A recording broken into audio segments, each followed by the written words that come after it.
Chapter 46.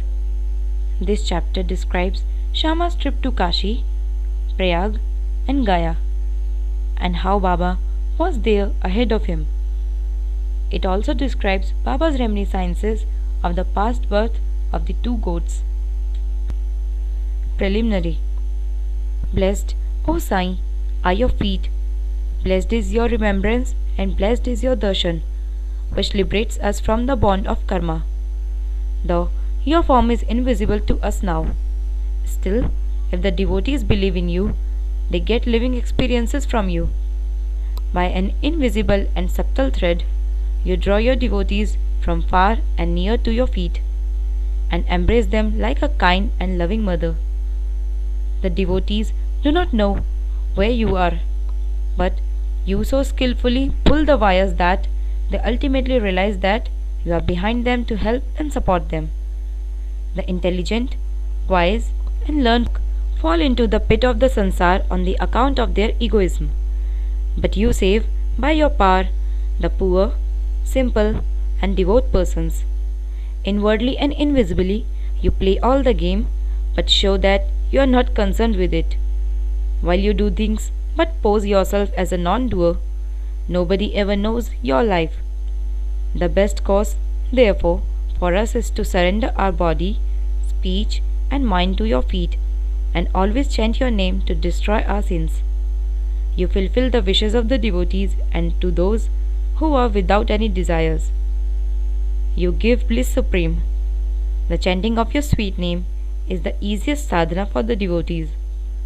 By this sadhana, our sins, rajat and tamas qualities will vanish. The sattva qualities and righteousness will gain predominance, and along with this, discrimination, dispassion, and knowledge will follow. Then we shall abide by ourselves and our Sadguru. This is what is called complete surrender to the Guru. The only sure sign of this is that our mind gets calm and peaceful. The greatness of this surrender, devotion, and knowledge is unique, for peace, non-attachment, fame, and salvation, etc., come in its wake. If Baba accepts a devotee, he follows him and stands by him day and night to his home and abroad. Let the devotee go anywhere he likes, Baba is there ahead of him in some form, in an unconvincible manner. The following story illustrates this only. Gaya trip. Sometime after Kaka Sahib Dikshit was introduced to Sai Baba, he decided to perform the thread ceremony to his eldest son, Babu, at Nagpur. At about the same time, Nana Sahib Chandorkar decided to perform the marriage ceremony of his eldest son at Gwalior. Both Dikshit and Chandorkar came to Shirdi and lovingly invited Baba for these functions. Baba asked them to take Shama as his representative. When he was pressed to come in person, Baba told them to take Shama with them and said, after doing Banaras and Prayag, we would be ahead of Shama. Now, mark these words for Baba as they show Baba's all-pervasiveness. After taking the permission of Baba, Shama decided to go to Nagpur and Gwalior for these functions and ceremonies, and then to Kashi, Prayag, and Gaya. Appa Kote made up his mind to accompany him. They both went to first Nagpur for the thread ceremony. Kaka Sahib Dikshit gave Shama rupees 200 for his expenses. Then they went to Gwalior for the marriage ceremony. There, Nana Sahib Chandorkar gave Shama rupees 100 and his Vyahi, Mr. Jathar, gave him also rupees 100. Then Shama went to Kashi and then to Ayodhya. He all well received in Jathar's beautiful temple of Lakshmi Narayan at Kashi and in the Ram Mandir at Ayodhya by Jathar's manager. They, Shama and Kote, stayed for 21 days in Ayodhya and 2 months in Kashi. Then they left for Gaya.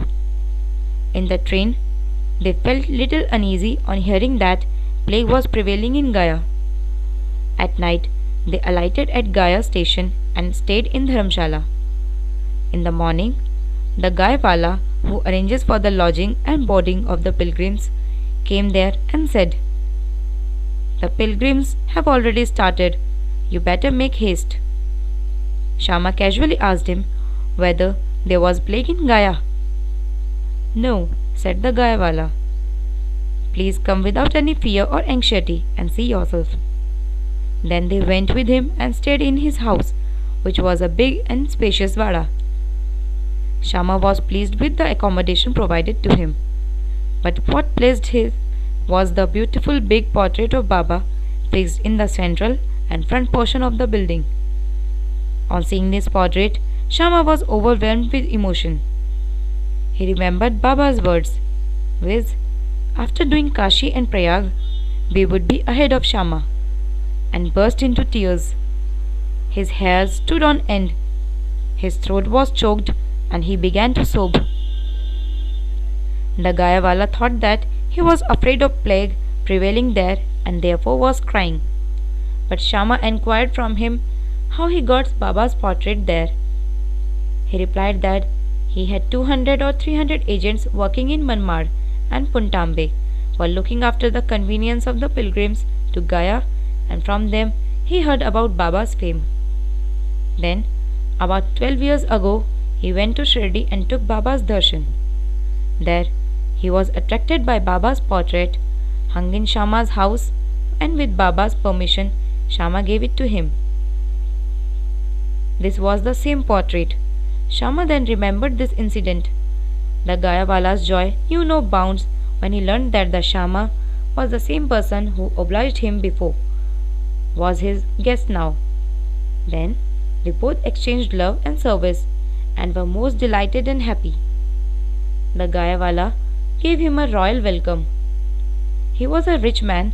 He sat in a palanquin and made Shama ride an elephant, and attended to all his comforts and conveniences. The moral of the story is that Baba's words came out true to the letter, and unbounded was his love towards the devotees.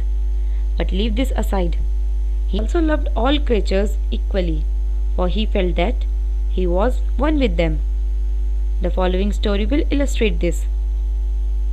Two goats. Baba once returning from Lendi when he saw a flock of goats. Two of them attracted his attention. He went to them, caressed them, and fondled them and brought them for rupees 32. The devotees were surprised at this conduct of Baba. They thought that Baba was duped in this bargain, as the goats would fetch rupees 2 each, or at the most rupees 3 or 4 each, rupees 8 for both. They began to take Baba to task for this, but Baba kept calm and cool. Shama and Tatya Kote asked Baba for an explanation. He did not care to store money, as he had no home, no family to look after it. He asked them to purchase at his cost 4 seers of dal and feed the goats.